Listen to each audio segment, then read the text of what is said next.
Boa tarde. Como sempre acontece em anos eleitorais, o Câmara Notícias traz uma série especial de entrevistas com os candidatos e candidatas à Prefeitura de Novo Hamburgo. A ideia é apresentar aos eleitores o que pensam os postulantes ao cargo sobre temas que são essenciais para o futuro da nossa cidade.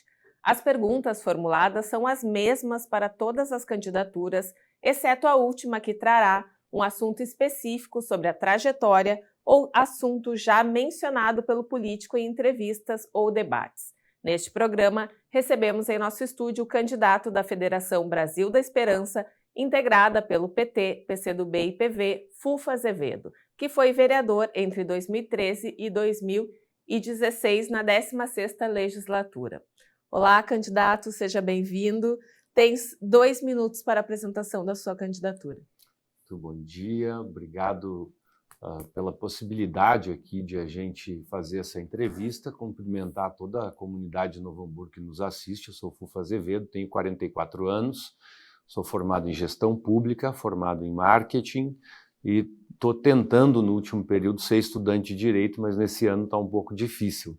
Eu, como tu disseste, Dani, fui vereador aqui na cidade, fui também da direção da FENAC durante 4 anos, período em que passamos a nossa FENAC de 3 ou 4 para 11 mega eventos, batemos a meta e o recorde de mais de 500 mil visitantes ano, criando um dos melhores períodos da história da nossa FENAC.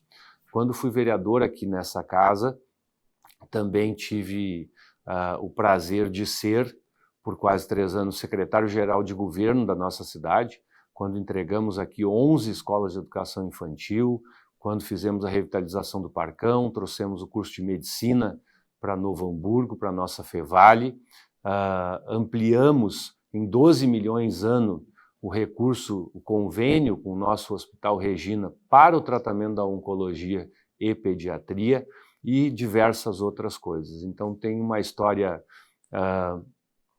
que demonstra que temos experiência e temos trabalho prestado por essa cidade, por essa comunidade. E depois de ser pai da Valentina, que é a maior honra da minha vida, né, a segunda está sendo, com certeza absoluta, ser candidato a prefeito de Novo Hamburgo. Acho que estamos preparados, estamos prontos para essa tarefa e que tenhamos uma ótima entrevista. Caso eleito, quais serão as prioridades da sua gestão? Olha, Novo Hamburgo passou de 6ª para 12ª economia do estado. Isso significa que a cidade está empobrecendo estruturalmente. São empresas indo embora, a renda média da nossa cidade baixando, ou seja, o salário, o dinheiro no bolso dos trabalhadores e trabalhadoras da cidade estão diminuindo, porque a qualidade do emprego está piorando. Então, Novo Hamburgo é uma cidade hoje que precisa fazer as pazes com o sucesso. Eu acho que chega desse baixo astral, dessa sequência de más notícias, perda da oncologia, redução das vagas de creche em turno integral para meio turno, um sistema de ônibus que quando implementado virou essa tragédia que a gente assiste, são empresas indo embora, só no ano passado 14 empresas indo embora aqui para a nossa vizinha Estância Velha.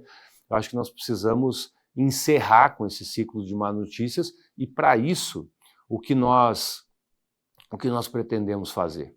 Nós vamos criar um Conselho de Desenvolvimento Econômico e Social para que toda a sociedade de Novo Hamburgo participe de um planejamento de curto, médio e longo prazo para organizar o futuro da cidade, especialmente na economia. Porque quando a gente não cuida da economia, Dani, a gente não consegue cuidar das pessoas. É igual na casa da gente, falta dinheiro, a gente não consegue fazer as coisas que a gente sonha. Nós precisamos construir não só condomínios industriais espalhados, que são a melhor opção em relação a distritos industriais. Nós queremos implementar o programa Tarifa Zero no transporte público aos sábados. Mais do que isso é impossível fazer. Quem disser que vai implementar a tarifa zero em todo o sistema de transporte, na minha opinião, está mal informado, ou mal intencionado, porque não é possível. Nós faremos isso aos sábados, porque ao sábado é bom para quem trabalha no sábado, é bom para quem não trabalha no sábado que pode passear, e é excelente para o nosso comércio do centro da cidade, que nós precisamos recuperar, né? Como toda a cidade sabe, o nosso centro virou um faroeste, com esse estacionamento pago, mal implementado, junto com o problema no transporte público, que nós vamos resolver, obviamente, fiscalizando essa empresa, né? Enfim, tem uma série de questões importantíssimas para estruturar um futuro de curto prazo e médio e longo prazo melhor do que o nosso atual presente. Uhum. Como será a sua relação aqui com a Câmara de Vereadores e como pretende ter maioria para aprovação de projetos? Bom, eu sou um democrata, né? Eu sou criado por pai e mãe democratas, acredito na democracia, que pressupõe paciência, pressupõe capacidade de diálogo, né? Pressupõe organizar essas relações institucionais ou não, mas como é a relação institucional entre o governo municipal e a Câmara de Vereadores. Quando fui vereador aqui, tinha uma relação excelente com todas as bancadas, com todos os vereadores e vereadoras da época, e pretendo manter estes mesmos princípios organizando essa relação, né? Respeitando a soberania do Poder Legislativo, mas respeitando, acima de tudo, aquilo que precisa ser respeitado, que é priorizar a população de Novo Hamburgo antes dos interesses particulares dos partidos, né, e dos agentes políticos. Né? Se tanto o município, a Prefeitura Municipal, quanto a Câmara de Vereadores colocarem os interesses da cidade acima dos seus particulares, eu acho que a relação vai ser excelente e vai fazer com que a gente alcance o objetivo, que é trazer resultado para melhorar a vida das pessoas. Uhum. Um dos grandes problemas do município é a dívida com o Instituto de Previdência dos servidores municipais. Como pretende enfrentar a crise do IPAZEM, garantir a aposentadoria dos funcionários públicos e também os demais investimentos que precisam ser feitos na cidade? Bom, o tema do IPAZEM, para mim, a gente organiza em dois eixos. O primeiro é realizar uma auditoria externa para consolidar o número, né? Não me parece que esteja pacificado esse tema entre servidores e governo municipal. Qual é o número, qual é o tamanho da dívida? Se a gente não sabe o tamanho da dívida, a gente não tem como discutir a solução e vamos fazendo essas gambiarras que são, né, esses refinanciamentos, parcelamentos dessa dívida, e é um assunto, a cidade não tem noção da gravidade, né? A população lá que procura mais saúde, mais educação, assistência social, não tem noção da gravidade desse assunto. Dá mais de 2 vezes o orçamento do município, se tu computar essa dívida e mais as dívidas da prefeitura com outros agentes financeiros e financiamentos que foram feitos. Então, nós precisamos, em primeiro lugar, consolidar o número, em segundo lugar, fazer uma ampla discussão e democrática com todos os envolvidos, as representações dos trabalhadores e trabalhadoras, e fazer um financiamento definitivo de longo prazo, de médio ou longo prazo, que seja definitivo para que a gente não... Todo ano, vocês aqui na Câmara vivem isso, né? É um estresse, é briga para tudo que é lado, é problema de tudo que é jeito, é as bancadas brigando, o funcionalismo se mobilizando. Precisamos dar uma solução definitiva e sólida para isso. Uhum. Quais são suas propostas para melhoria na educação e para minimizar a saída de professores para outros municípios? Bom, a saída de professores é hoje provavelmente o maior problema no desafio de manter a qualidade da educação, porque com rotatividade de professores e professoras, a gente não consegue ter um trabalho técnico constante e a nossa educação vai perdendo qualidade. Por que isso acontece? Né? A mudança no plano de carreira que foi feita pelo ex-prefeito Tarcísio foi muito pesada. Ela precisava acontecer uma mudança no plano de carreira? Precisava, não teria como ser mantido do jeito que estava, mas não precisava ter mudado tanto. O reflexo daquela alteração no plano de carreira é o que nós estamos vendo hoje. A massa salarial né, do nosso funcionalismo público perdeu a qualidade. Para além do caso específico, para ter ideia, Dani, nós reduzimos a participação dos salários pagos a servidores no orçamento do município de 45% para 40%. Isso significa que nós estamos com menos servidores e servidores ganhando menos. Não tem competitividade no salário pago para as nossas professoras e professores, por isso eles estão indo embora, porque praticamente todos os municípios ao nosso redor pagam um salário melhor. Então, a ação número 1 precisa ser recuperação salarial dos nossos servidores, não só dos professores, mas de todos os servidores, que só no último período tiveram uma queda, uma perda real nos seus salários de 15%, né? Uma perda no seu poder de compra de 15%. E complementando para responder de forma completa a tua questão, nós precisamos parar de enxergar o sistema educacional de forma fragmentada. O município só olha para o município, o federal, o Instituto Federal de Educação só olha para si e o Estado só olha para a sua rede. Nós precisamos entender e articular como um todo o nosso sistema educacional para que ele funcione prestando um serviço completo para nossas várias gerações de estudantes, entregando não só do ponto de vista do estudante uma perspectiva de ter uma formação que lhe garanta um futuro decente, quanto para as nossas empresas e negócios da cidade uma mão de obra qualificada. Bom, ainda sobre educação, entre as principais queixas das famílias está a falta de vagas em turno integral na educação infantil. Como o senhor pretende resolver essa questão? Bom, como eu disse, quando eu fui secretário-geral de governo, só neste período nós entregamos 11 escolas de educação infantil, todas de turno integral. Nós tínhamos em torno de 80%, já tínhamos alcançado em torno de 80% das vagas de turno integral na educação infantil, nas nossas creches, como a gente fala. Hoje, esse número está abaixo de 50% das vagas. Ou seja, além de não avançarmos, nós pioramos muito a prestação desse serviço. De forma muito maquiavélica, a prefeitura anuncia aos 4 cantos que zerou as filas. Claro que zerou as filas, as pessoas não procuram mais. Quem é que consegue se organizar para trabalhar com uma vaga de meio turno? Imagina uma mãe que mora no Quefas, trabalha no bairro industrial, né, e tem 1 hora de almoço, vai ter que pegar 1 ônibus, 2 ônibus, né, para conseguir ir lá em 1 hora, tirar a sua criança de um lugar, levar para outro, pagar esse segundo lugar. Não tem como. Isso é básico para o desenvolvimento da cidade, né? Isso é básico para o desenvolvimento econômico, inclusive, da cidade, que as pessoas tenham uma creche decente para deixar suas crianças enquanto trabalham com tranquilidade, né? O que nós vamos fazer? O governo federal lançou um programa para ampliação de vagas de creche em turno integral no Brasil inteiro. Para o Rio Grande do Sul são 60 mil vagas, né? Nós vamos disputar o máximo deste recurso para ampliação das nossas vagas. Nós já fizemos isso quando estávamos em sintonia aqui na cidade, né, com o governo do PT, e no Brasil com o governo do PT, nós conseguimos 12 creches nesse período. Nós vamos fazer essa sintonia funcionar de novo em favor da nossa comunidade e ampliar as vagas novamente.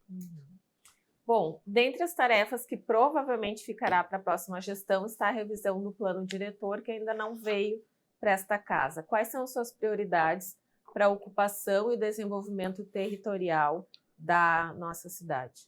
Olha, o que nós precisamos, como eu disse lá no começo, nós precisamos de planejamento, de inteligência estratégica para construir o futuro de Novo Hamburgo. Hoje, repito, nossa cidade passou de 6ª para 12ª economia do Estado. Isso significa que nosso gráfico está apontado para baixo e nós não sabemos para onde vamos.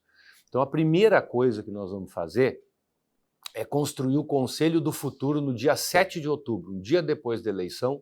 Nós vamos organizar um Conselho do Futuro, contendo as principais entidades representativas da cidade e pessoas de alta qualificação nas mais diversas áreas, para construirmos um planejamento de curto e médio prazo, né, para organizar estrategicamente as nossas ações. Eu não acho que o prefeito, se eleito, se transforme no super-homem e passe a ter as respostas para tudo. Eu acho que nós precisamos democratizar a tomada de decisão e juntar a sociedade de Novo Hamburgo. O que nós vamos fazer em relação a isso aqui? A partir disso, um estudo profundo, vamos contratar um estudo profundo do perfil econômico de Novo Hamburgo, porque nós temos diversas indústrias, diversos setores econômicos na cidade, mas nenhum deles sendo incentivado de forma estratégica.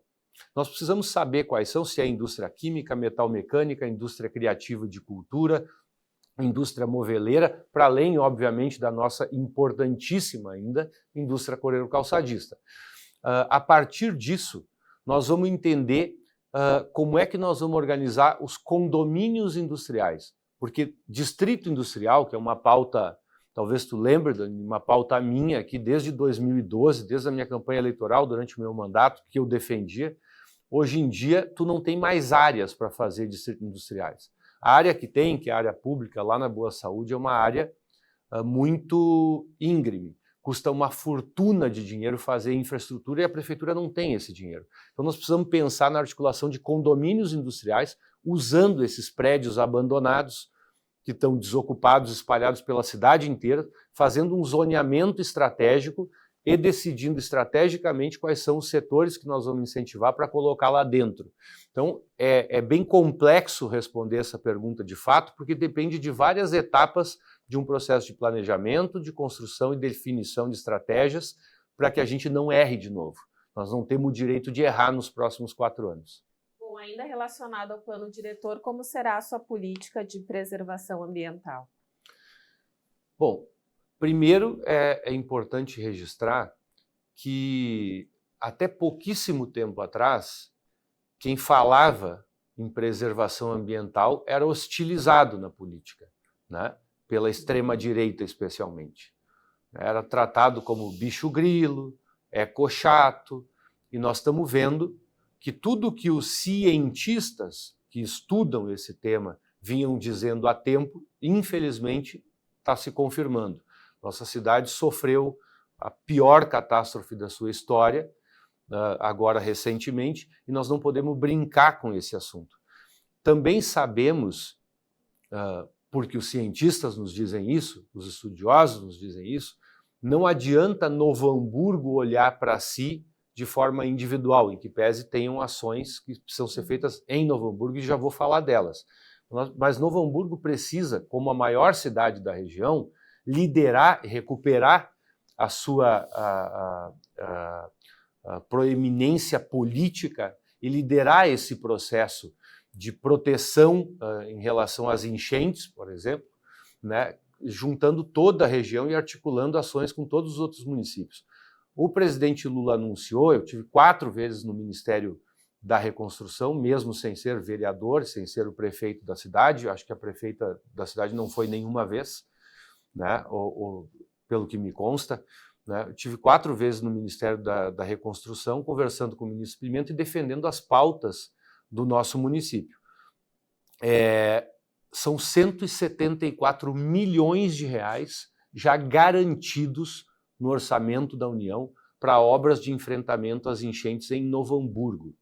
174 milhões. Nós precisamos agora correr para que esses projetos saiam rápido, para que essas obras saiam rápido. São bacias de contenção, modernização de casas de bombas, elevação do dique, todas as obras que foram pedidas ou que foram identificadas pelo governo federal como necessárias, foram atendidas pelo governo federal. Elas precisam sair do papel com celeridade para que as pessoas não passem pelo que nós assistimos novamente. De acordo com a Defesa Civil do município, Novo Hamburgo tem mais de 50 áreas de risco mapeadas. Caso eleito, como será sua política habitacional e também como lidar com locais já habitados que têm riscos de deslizamentos e de inundações? 2 coisas. Uma, a Defesa Civil sempre foi um setor desestruturado, porque felizmente não faz parte da nossa história termos catástrofes a todo momento. Então a prefeitura, como tem muitas prioridades ao mesmo tempo, a Defesa Civil foi ficando escanteada. Só em recursos repassados pelo governo federal agora, quando da enchente, foram 18 milhões de reais para a nossa Defesa Civil.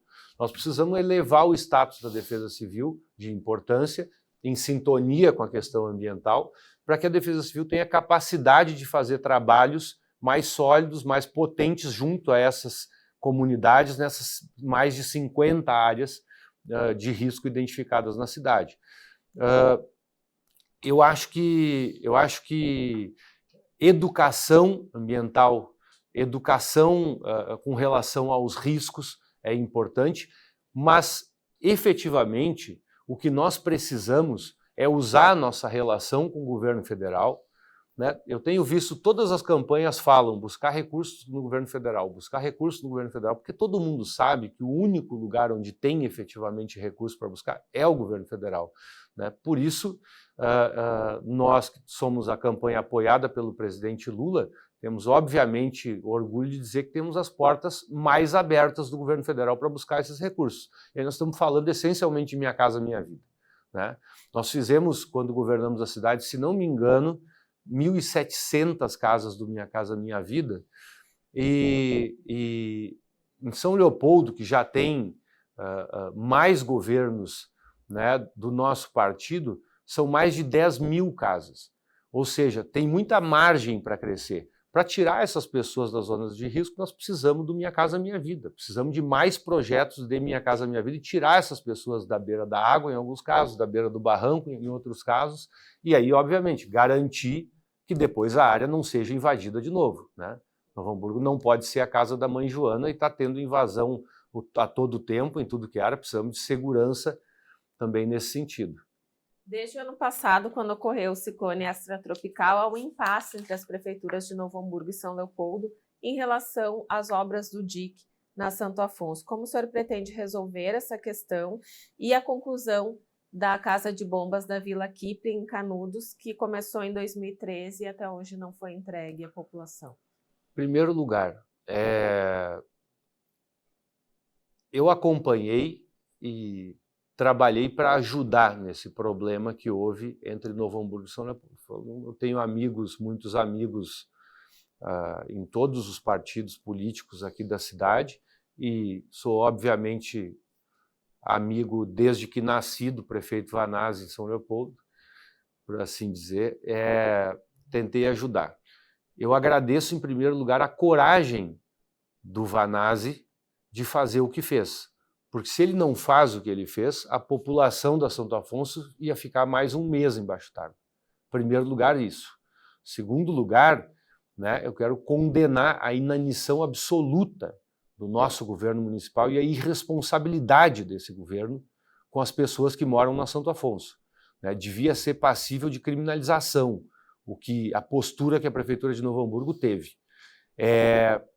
A gente, assim, em janeiro, eu consegui em fevereiro, uma emenda com o deputado federal Elvino Bongasso de R$400 mil para que fosse reformada a Casa de Bombas ali da Santo Afonso. Porque sempre tinha tem 5 bombas estragadas, tem 4 bombas estragadas, tem 2 funcionando, tem 3 funcionando. Ninguém nunca sabe, é uma caixa preta, é uma coisa surreal que algo tão importante seja mantido em sigilo e não seja resolvido. Que eu saiba, até hoje não foi feito nada, mas o recurso chegou em maio, se não me engano, tá? Então, mas essa obra, essas melhorias, tanto Kipling quanto Santo Afonso, estão contempladas no que eu respondi há pouco, nos R$174 milhões, né? Tem que ser feito, tinha que ter sido feito antes, né? Eu não entendo se as pessoas a cada 2, 3 anos estão tendo suas casas alagadas, como pode um governo dormir em paz, um gestor público dormir em paz, sem fazer uma obra desse nível de importância? Nós deixamos 97% da obra física pronta, faltava botar as bombas, quando a atual prefeita passou a governar a cidade, né? Bom, tinha tempo para ser feito, né? Era só priorizar. Tem muita coisa para priorizar, mas aquilo que protege a vida e a casa das pessoas é prioridade? Ou tu vai asfaltar uma rua nova ao invés de terminar uma casa de bombas? No meu conceito de prioridade, eu jamais faria isso. Deixa uma rua a mais esperando, mas termina uma casa de bombas que protege a vida e a casa, patrimônio das pessoas. Bom, conforme dados disponíveis no portal Brasil Participativo, após as enchentes, Já foi garantido para Novo Hamburgo, entre novos recursos, auxílios e antecipação de receita, mais de 600 milhões. Como será a sua relação com o governo federal, vista a necessidade de verbas para infraestrutura e reconstrução da cidade? Olha, eu sou o candidato do ministro Paulo Pimenta, sou o candidato do presidente Lula, sou o candidato do Olívio Dutra, eu sou o candidato de todos os deputados e deputadas do PT no Rio Grande do Sul. Então, pode haver qualquer dúvida sobre como vai ser a relação, menos de que ela será a melhor relação possível dentre todos os candidatos, né? E eu tenho dito para as pessoas que eu acho importante a gente combater o radicalismo que a política tomou e graças a Deus vem diminuindo no último período. Não importa se tu gosta mais, se tu gosta menos do presidente Lula, do ministro Pimenta, etc. e tal. O que importa é o que é melhor para Novo Hamburgo. E melhor para Novo Hamburgo é ter, independente de quem seja o prefeito, a melhor relação possível com o governo federal, porque é lá que está o dinheiro para as coisas que a gente deseja fazer aqui na saúde, na educação, no enfrentamento às enchentes. É o ente federativo mais rico e é lá que a gente vai buscar soluções para os nossos problemas. Em relação à saúde, como pretende trazer a oncologia de volta e também reduzir o tempo de espera para cirurgias eletivas e alguns exames? Com relação à oncologia, primeiro que assim, o absurdo é deixar sair, né? Depois de deixar, por mais dificuldade que exista para que tu mantenha um serviço caro de saúde, como são todos os serviços de saúde, são muito caros do ponto de vista financeiro, né, investimentos altos, depois de sair, fica muito mais difícil voltar.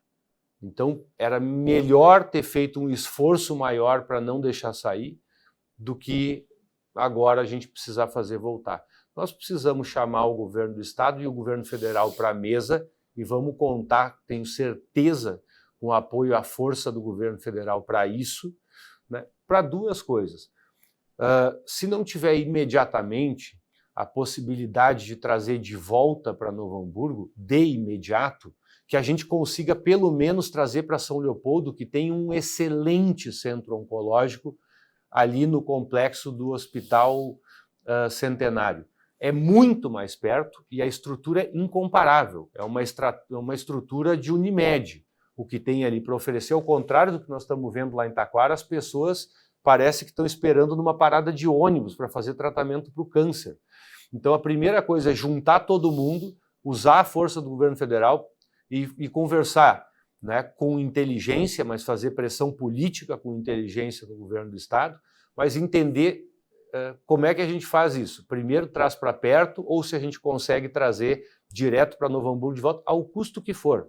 Ao custo que for. Como eu disse antes, assim, deixa de fazer meia dúzia de asfaltos, mas investe o dinheiro naquilo que é prioridade para cuidar das pessoas, né? E pode complementar a pergunta. Os exames. É mutirão, não tem outro jeito. Não tem outra receita. É mutirão. Tem que separar um recurso e comprar, né, nas clínicas, nas estruturas de saúde que oferecem os exames ou cirurgias, se tem contratualizado porque isso é Estado, né? É o Estado que presta esse serviço.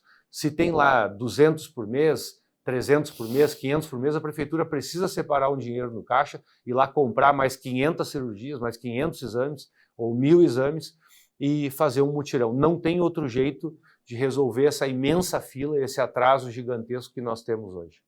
Bom, segundo indicadores da Secretaria de Segurança Pública do Estado, até o final de julho, Novo Hamburgo teve quase 200 casos registrados de lesão corporal contra mulheres e 33 estupros. Como garantir uma cidade mais segura para as mulheres e quais políticas específicas para vítimas de violência de gênero? Dani, assim, é uma mistura de falta de educação com uma cultura absolutamente machista que nos envolve enquanto sociedade, né, que vai produzindo esse tipo de absurdo que é a violência contra a mulher, assim como é o racismo, né? Nós sabemos que, do ponto de vista estrutural da sociedade, a gente resolve isso, né, com educação, né? Educando desde a educação infantil até as universidades, educando as pessoas para que aprendam a combater em si o machismo, para que aprendam a respeitar o outro e a respeitar as mulheres especificamente.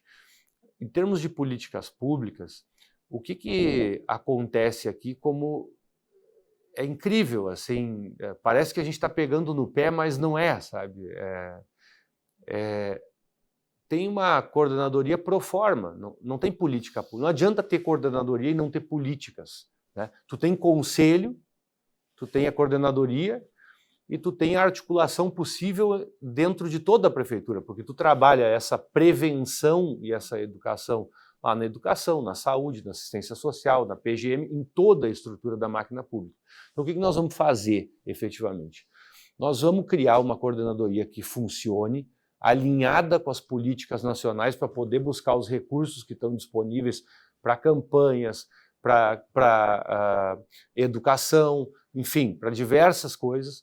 Nós vamos fortalecer o nosso conselho e vamos fazer com que essa estrutura construa as políticas. Nós não temos políticas municipais, né? Quem tem que construir a política municipal é a coordenadoria em sintonia com o conselho. Hoje isso não está acontecendo e é por isso que não tem nada, né? E não é o prefeito que tem que dizer, como se fosse uma autoridade suprema, qual é a política para as mulheres. São as mulheres e as forças envolvidas no conselho e nesta coordenadoria que vão construir esse processo com total liberdade, em sintonia, né, com o Ministério, para que a gente possa ter os recursos para implementar as políticas. Quais são suas propostas para melhoria na mobilidade urbana e no transporte público da cidade? Bom, em primeiro lugar, é fiscalizar fortemente esse contrato com essa nova empresa. Não está dando certo. É uma das reclamações que a gente mais escuta nos 4 cantos da cidade. Eu não tenho notícia que pese assim, eu escute 20 vezes por dia que o ônibus não passa, que a linha não chegou, que o ônibus estragou, teve até ônibus incendiando. Por um lado eu escuto isso, por outro lado eu não tenho notícia de que a prefeitura tenha aplicado uma única multa contra a empresa. Então é fiscalizar e encher essa empresa de multa até que ela tome jeito e comece a prestar um serviço decente para a cidade. Nós temos uma proposta que é a tarifa zero aos sábados, né? Tarifa zero, é importante falar isso aqui, é um programa que já existe em mais de 116 cidades no Brasil. Aqui em Parobé, aqui do lado, que é o município mais pobre da nossa região, tem tarifa zero em 3 linhas da cidade. Nós vamos implementar o tarifa zero aos sábados, como eu disse, porque é bom para quem não trabalha no sábado, que pode passear com a família, é bom para quem trabalha no sábado, que vai trabalhar sem gastar 4 vezes no mês, e é excelente para recuperar o comércio do centro da cidade, né? Todo mundo fala na cidade, o comércio está quebrado, o centro parece um faroeste, né? Nós precisamos recuperar. Então, tudo que a gente faz, seja na área que for, tem impacto em outras áreas. Então, cuidar da mobilidade urbana no sentido de melhorar a qualidade do serviço, fiscalizando esse contrato, entendendo esse contrato e, sempre que possível, aplicando multas para doer no bolso da empresa e ela melhorar o serviço para a população. De outro lado, implementar o tarifa zero para ter esse benefício para a nossa população, recuperar o comércio do centro. Quais são suas propostas para o setor cultural? Como a sua gestão pretende garantir recebimento de recursos, por exemplo, da Política Nacional Aldir Blanc, e terá uma pasta específica da cultura? Sem dúvida nenhuma. Primeiro, quero comemorar que nós temos novamente o Ministério da Cultura, né? Porque, em termos de governo federal, parece tão surreal isso, mas a gente precisa lembrar. O governo Bolsonaro extinguiu o Ministério da Cultura. E agora eu vejo apoiadores do Bolsonaro indo aqui em debates da cultura na cidade, falando que a cultura é prioridade e é essencialmente importante. Não dá para ter né, uma cara conforme o público, a gente precisa deixar os pingos nos is. Quando eu falo que a gente precisa recuperar a economia para poder cuidar das pessoas, e falo nos eixos econômicos que nós precisamos incentivar, eu tenho dito há meses que eu estou absolutamente convencido que a economia criativa e de cultura é um desses eixos. Porque, Dani, no Rio Grande do Sul, uma indústria tradicional que é muito incentivada, tem muito dinheiro para ela, para subsidiar empréstimo, para subsidiar produção, como a indústria calçadista, por exemplo, que é um orgulho para nós, gera 112 mil empregos no Rio Grande do Sul. A indústria criativa e de cultura gera 130, praticamente sem auxílio nenhum, e ainda sendo combatida na política pela extrema-direita. Então, uma das alternativas, né, para o nosso futuro é a cultura e a economia criativa. Por que eu estou dizendo isso? Porque, para mim, a cultura não vai depender de caridade, que é como ela é tratada pela máquina pública. A cultura vai estar no centro das nossas prioridades, porque eu enxergo ela como um dos motores da recuperação econômica de Novo Hamburgo. E isso muda tudo. Conforme dados do Censo 2022, pretos e pardos representam 15% da população de Novo Hamburgo. Caso o senhor seja eleito, seu governo terá políticas específicas para essa fatia da sociedade e pretende manter a Coordenadoria de Igualdade Racial? É o mesmo caso da Coordenadoria das Mulheres. Existe para inglês ver, não tem política nenhuma. Né? Para a comunidade que nos assiste entender perfeitamente o que eu estou falando, eu vou desenhar. Assim, tem lá uma salinha, tem uma plaquinha escrito Coordenadoria e tem um CC lá dentro. E ponto, não tem mais nada. É a mesma coisa. Nós vamos fortalecer o Conselho da Igualdade Racial. Eu nem sei como é que está isso na cidade. E esse conselho, em conjunto com a coordenadoria, vai ser responsável por estar sintonizado com a Secretaria Nacional da Igualdade Racial para buscar os recursos para nós executarmos as políticas públicas aqui. Tem até uma discussão, quando estava fazendo o plano de governo, sempre com as mulheres, com os negros, com a população LGBTQIA+, nós queremos uma secretaria. Gente, não dá para nós gastar todo o dinheiro fazendo uma secretaria e não ter dinheiro para fazer a política pública. Então a gente mantém uma coordenadoria e esse recurso que seria usado em pessoal, basicamente, a gente usa para fazer a política pública, que é o que importa. Então, claro que nós vamos ter, né, eu não digo nem que nós vamos manter, porque para mim não acontece nada ali. Nós vamos ter uma coordenadoria, vamos ter políticas, né, construídas pelos envolvidos, por quem tem lugar de fala, principalmente. Houve um aumento após a pandemia da população de rua. Quais serão as políticas destinadas a essas pessoas e quais propostas para a redução das desigualdades sociais? Na assistência social, a gente chama de rede de proteção social, uma rede de proteção social. Essa rede de proteção social foi destruída nos últimos anos. O que significa isso? Foi cortado recursos em nível federal, estadual e municipal. O resultado que nós vemos é isso, né? A população de rua invadindo o centro das cidades, está lá na frente das lojas. Por quê? Porque tem um lugar que é para a população de rua que se chama Centro Pop. Eu fiz um vídeo ontem sobre isso, lá no meu Instagram, Fufa Azevedo. Lá onde é o único lugar para receber a população de rua, sabe onde é que a população de rua toma o seu café, que é oferecido lá, Dani? Na rua. Eles estão proibidos de entrar no único lugar que eles têm para ir, eles estão proibidos de entrar e tomam um café na rua, no inverno, no frio. Então, se a gente trata a população de rua assim, do ponto de vista da máquina pública, onde é que eles vão? Vão para frente das lojas. Eles têm uma casa de acolhimento para eles? Não tem. Nós precisamos de uma casa de acolhimento, precisamos em primeiro lugar acolher para fazer o quê? Para começar, de forma muito simples, falando, a convencer essas pessoas a saírem da rua, oferecer para eles alternativas de qualificação profissional, oferecer para eles uma perspectiva de futuro, e nós vamos conseguir com isso tirar uma grande parte dessas pessoas da rua, oferecer recuperação, internação para quem tem problema com álcool e drogas, né, e oferecer qualificação profissional para quem só está meio perdido na vida e precisa de um rumo, né? Atenção psicossocial, enfim, nada de novo. A gente sabe o que fazer, nós só precisamos recuperar nossa rede de assistência social e prestar o serviço. Como atrair investimentos para a cidade e incentivar a geração de emprego e renda? Eu venho respondendo essa pergunta no decorrer, né, da nossa entrevista. Nós vamos ter, eu repito, vamos criar, vencendo as eleições, no dia 7 nós vamos criar o Conselho do Futuro, juntando as entidades e gente com muita qualificação técnica em todas as áreas para traçar as linhas estratégicas.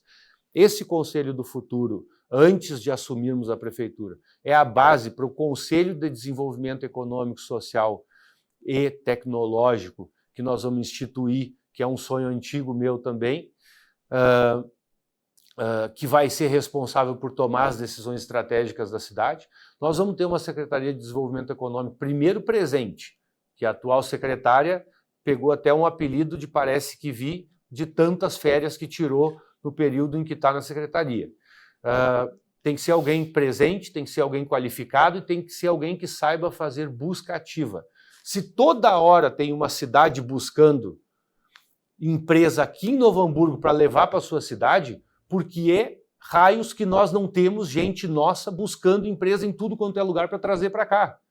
É simples, né? Nós vivemos numa sociedade que é capitalista, que é de mercado, de disputa, e Novo Hamburgo só perde, nunca ganha. Então nós vamos ter política de desenvolvimento econômico de curto, médio e longo prazo para essa cidade e vamos recuperar. A Sala do Empreendedor é um projeto meu. Eu apresentei para o executivo o projeto de criação da Sala do Empreendedor. Não esta Sala do Empreendedor que está ali. Nós vamos fazer a sala, não sei qual é o tempo que eu tenho, Dani, para... Né? Nós vamos fazer uma Sala do Empreendedor que realmente abrace quem quer abrir um negócio na cidade de Novo Hamburgo. E não isso que é hoje, que tu quase morre passando o trabalho, te pedem uma lista com 30 coisas, depois uma lista com mais 10 coisas, depois outra lista com 5 coisas. A Sala do Empreendedor vai fazer toda a tramitação da abertura ou ampliação dos negócios por dentro da máquina pública. Não é mais o empreendedor que vai em 5, 6, 7 lugares na prefeitura para fazer essa tramitação. Isso muda tudo. E eu acho que essa disposição do poder público de abraçar quem quer empreender faz com que a gente seja mais atrativo e outras coisas, mas eu sei que o tempo está... Isso, eu vou lhe fazer a pergunta específica agora. O senhor foi vereador entre 2013 e 2016. E nesses últimos 8 anos não concorreu a outros cargos. Por onde esteve nesse período e por que resolveu colocar seu nome à disposição para retornar à política? Bom, quando eu decidi não concorrer, eu tinha 36 anos. E foram 36 anos ligados à política, porque eu tenho mãe e pai fundadores do PT e militantes de fato, de verdade, que dedicaram a vida inteira à militância política e eu vivi isso junto. Então eu considerava que ali eu não dependo da política exatamente para viver, eu sou consultor de marketing, foi o que eu fiquei fazendo, né, nesses 7 anos aí fora, 100% fora do cotidiano da política, né, aproveitei para estudar bastante, para me qualificar bastante. Eu conheço bem o lado do empreendedor, o lado dos negócios, do empresário, né, porque também é, de certa forma, o meu lado há bastante tempo. Eu sempre estive na política, mas fazendo consultoria, fiz consultorias para empresas, então é um universo que eu gosto muito e que eu conheço um pouco. Por que eu concorri a vereador em 2016? Tinha uma coisa que meu pai ensinou, que a face mais dura da desigualdade era um índiozinho, criança indígena, na sinaleira. Né? Porque, claro, eles estavam aqui antes, isso aqui tudo era deles, né? O Brasil era dos índios, e eles ficaram sem direito a nada e terminaram numa sinaleira. E eu tinha parado de me emocionar com isso, sempre mexeu comigo, demais. E aí, um dia eu estava na sinaleira ali, do lado do tumeleiro, e olhei um índio e voltei a chorar por causa daquilo. Aquilo doeu no fundo da minha alma, assim, que representava uma criança, qualquer criança numa sinaleira, e especialmente um índio. E aí decidi concorrer a vereador. Por que eu decidi? Eu tentei ficar um tempo fora da política, né? Eu tentei, nasceu a Valentina, que é a coisa mais boa do mundo, e eu pensei, vou ter uma vida normal, né? Só que, no fundo, a gente só consegue trabalhar, né? Eu tive uma empresa de e-commerce que eu fiz dar certo e fechei. No mês que ela deu mais certo, aquela empresa, eu me senti frustrado, porque eu pensei, é para isso mesmo que eu vou servir? Para vender quinquilharia, com todo o respeito a quem tem e-commerce, eu pensei isso, para vender quinquilharia na internet, enquanto tem criança passando fome, enquanto as pessoas estão desesperadas por todas as desgraças que a nossa sociedade produz, né? Eu não posso ser isso, porque no final das contas, Dani, a gente sempre vai voltar para o lugar onde mora, enfim, o coração. Tá certo, candidato. Então, encerrou o tempo. Só pedir para o senhor encerrar. Por que a sua candidatura é a melhor para administrar Novo Hamburgo entre 2025 e 2028? Porque eu acho que nós misturamos duas coisas muito importantes. Experiência, né? Fui vereador, fui diretor da FENAC 4 anos, fui secretário-geral de governo, fui assessor do vice-governador do estado, de um deputado federal, de um deputado estadual. Eu conheço a política muito mais do que a média das pessoas que têm a minha idade, né? Por outro lado, nós também representamos uma centro-esquerda, que é como eu me explico, né? Sem nenhum tipo de radicalismo. As pessoas me conhecem na política de Novo Hamburgo, eu não sou um brigão, eu não sou uma pessoa que destrói pontes, eu sou uma pessoa que constrói pontes. Sou a favor de a gente ouvir, né, e respeitar absolutamente todo mundo. Nós precisamos asfaltar de novo esse caminho entre as pessoas. Novo Hamburgo precisa disso, Novo Hamburgo precisa fazer as pazes com o seu futuro, né? Com o passado não tem como a gente voltar atrás. A gente precisa aprender com o que aconteceu no passado. Participei, né, dos 2 governos que tivemos aqui, aprendi muito sobre coisas a fazer, sobre coisas a não fazer, faz parte dessa minha bagagem, né? Não nego nada da minha história, não nego nada sobre o meu lado, mas respeito todos e acho que quando a gente vira prefeito, a gente não vira prefeito para representar só os que votaram na gente e só as ideias da gente. A gente vira prefeito com a missão de unir a cidade, construir, como eu expliquei, né, espaços em que a cidade possa se reconhecer, possa se organizar para enfrentar o futuro. Seu encerramento, e principalmente, Dani, pelas portas abertas do governo federal. Né? Todo mundo pode conseguir recursos com o governo federal, eu tenho convicção que nós podemos conseguir mais. Tá certo. Muito obrigada pela sua participação, agradecemos a participação do candidato. Este foi Fulfo Azevedo, da Federação Brasil da Esperança, falando sobre suas propostas para a Prefeitura de Novo Hamburgo. Com essa entrevista, encerramos o Câmara Notícias Especial Eleições e toda a série está disponível no nosso canal no YouTube. Obrigada pela sua audiência. TV Câmara, canal da comunidade hamburguense.